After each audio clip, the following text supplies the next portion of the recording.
This was one of Sony's high-end digital 8 camcorders of the time, and in fact it was the first digital 8 camcorder that Sony had ever produced. It's a 1999 Sony DCR-TRV103, the NTSC model. And this being the very first digital 8 model that Sony ever produced, it has a lot of features on it that their later digital 8 models didn't include. One such feature is the ability to play back analog high 8 and 8mm tapes right on this camcorder, which means you can stream it through its FireWire port to your computer and transfer the video digitally. I got this for such an incredible price on eBay. I wasn't even expecting to find a camcorder like this on eBay for the price that I was able to get it at. I just made the seller a lowball offer, never thinking they would accept it, but they did. And so here it is a few days later, and I finally got it just a few moments ago from the post office. It has Sony's intelligent accessory shoe here on the top, but you could just hook up a regular cold shoe accessory to it because it has this plastic flap that covers up the hot shoe. This does have super Laserlink functionality, so you can use this with an infrared, the Laserlink receiver, and send video wirelessly to your TV without any AV cables. We do have edit search here, and then we just have the basic power, camera, and VTR mode switch here. Night shot on and off, as well as slow shutter mode for night shot. And we do have manual focus on this camcorder, auto, manual, and infinity. And this does come with a mechanical focus ring here, a manual focus ring here, so you don't have to use a little jog wheel like on some of Sony's other camcorders. You could just use this focus ring. Makes for very smooth focusing if you're doing it manually. And then the switch over here, it says push auto, as if, let's say, you're having trouble focusing in low light, but you don't want to manually focus it yourself. You switch it to manual.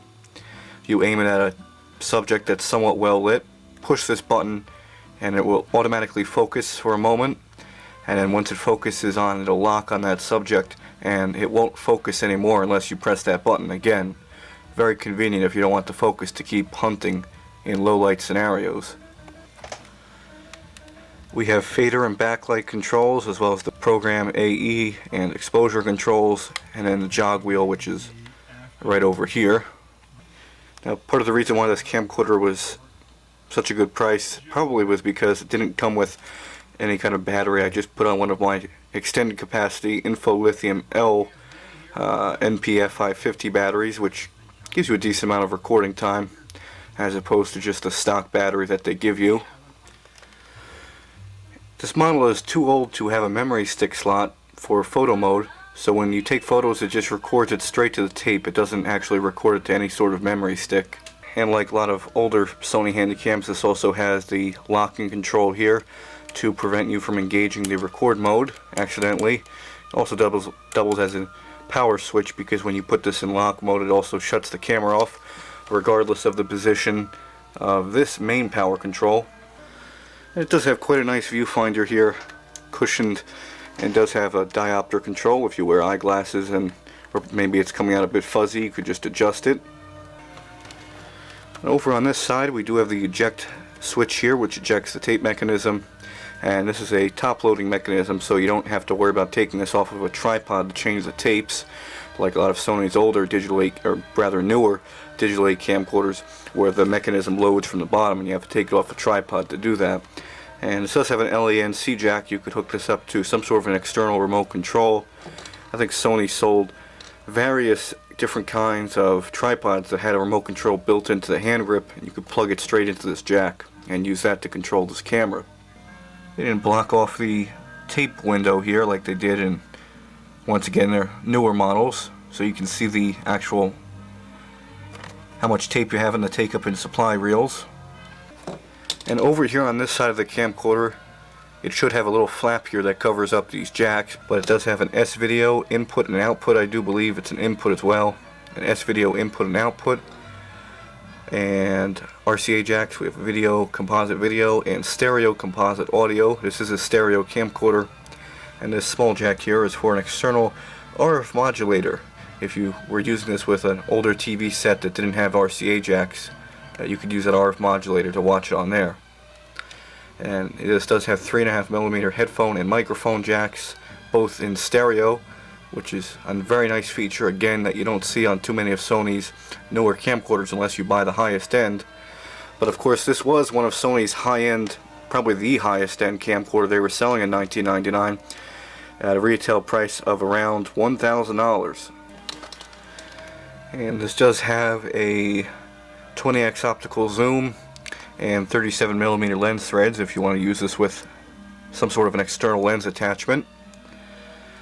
And it does have, like I said, a stereo microphone, and behind this black plastic is the remote receiver. I got the optional remote with it.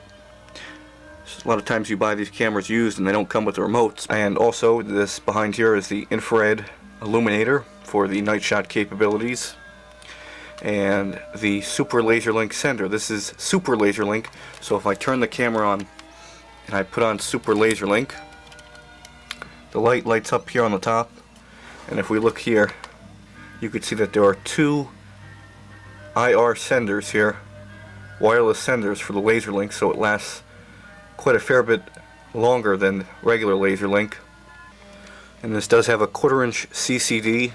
Does very well in low light. I think the low light rating of this is 1 lux. Very good in low light.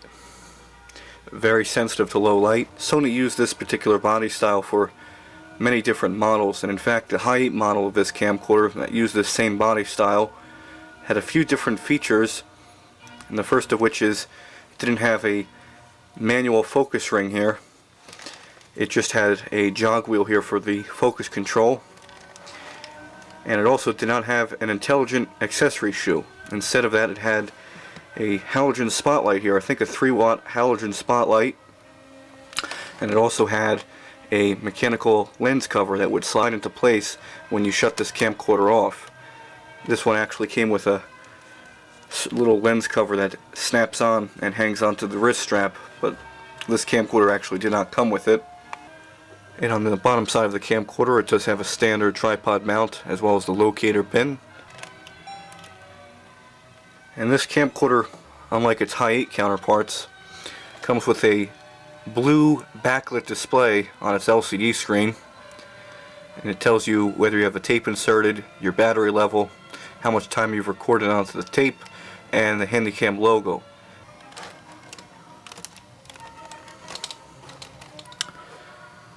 It's a rather small LCD screen.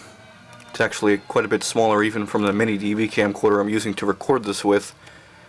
And if you record in 16:9 wide mode like I am, you even get less vertical resolution. It makes the picture smaller and letterbox at the top and bottom of the video, so you can get true 16:9 wide mode. On this part of the LCD screen, you have the controls for volume and the LCD brightness, and a start and stop mode, which, if you're unfamiliar with what it does, basically there are 3 different settings for recording mode on this camcorder. The first of which is just the traditional record mode, where you press the red button to record and the camera continues to record until you press that red button again to stop it.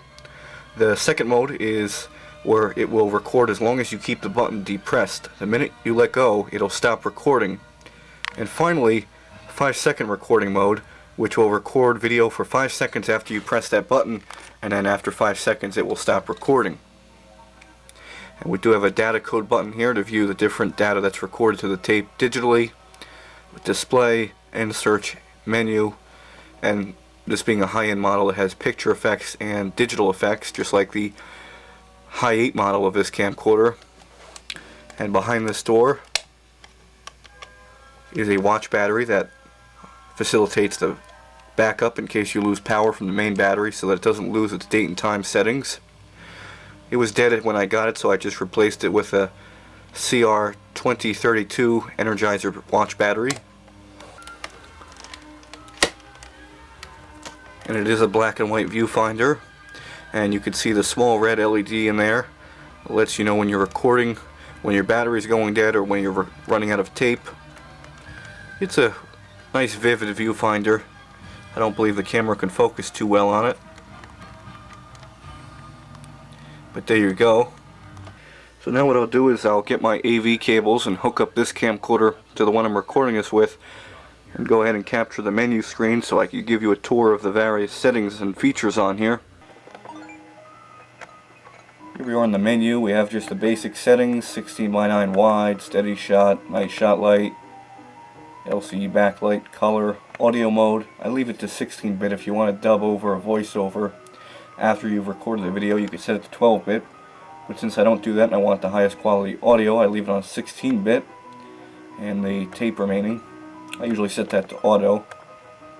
And just some settings here. The clock still thinks it's January 3rd of 1998. TV input, auto TV on. I believe that works with only certain Sony TVs and utilizes the Laserlink functionality of this camcorder. And demo mode. We have world time, beep if you want to get the traditional Sony record sound. I'll leave it on melody. I like the way that sounds. And because once again this supports an external remote control, you can turn that on and off. And the display, record lamp, if you want to make inconspicuous recordings, you can do that. Shut off the red LED that's on the front of the camera. And then this is where you turn on that LED, the blue backlit display on the LCD screen. You can shut it off. I think it's on off by default, but I like it on. It uses a bit more battery, but not too much. Let's see. Digital effects. There's a couple of effects on here. There's still mode, like push the jog wheel, which just takes a still photograph and then overlays it, and you can control how much the opacity is. Do flash, do luma key. That's a very cool feature. More of a gimmick than anything else, but it's still kind of nice to have. Trail and slow shutter, which is probably one of the only useful features in here.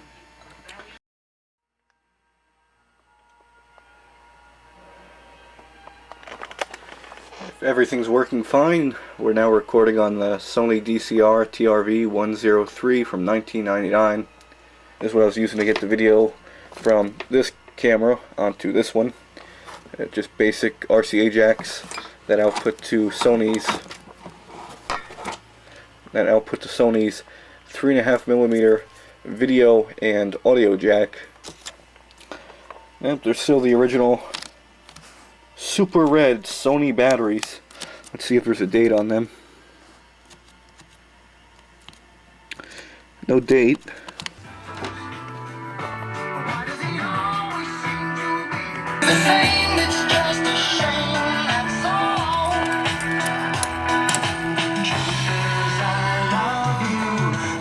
This is what I normally use to record these videos. It's a 2004 or 2005 Sony DCR-TRV103. This is just one of the reasons why I believe in using these style rabbit ear antennas if you're going to use them with a stereo receiver. Specifically these ones that use these controls here, these fine tuning controls. Here it is on the setting I have it at now, and if I change it, move it counterclockwise, you can see how much the signal drops down. So it allows you to really fine tune in the signal, get a really nice clear signal. Maybe you can see the end of that hallway. I'll go ahead and shut the door so there's no light here. Put on night shot. And this was very bright, and it uses the older style square. So you get a square hotspot in the very center. It's not evenly distributed. But it kind of works out better if you're filming farther away. It's a lot stronger. And here is slow shutter mode, which I think you can control it by pushing. Yep, you can control it by pushing in the slow shutter mode. So you have a really bright mode, regular, and 1. So I didn't know that my height equivalent of this camcorder doesn't have that feature.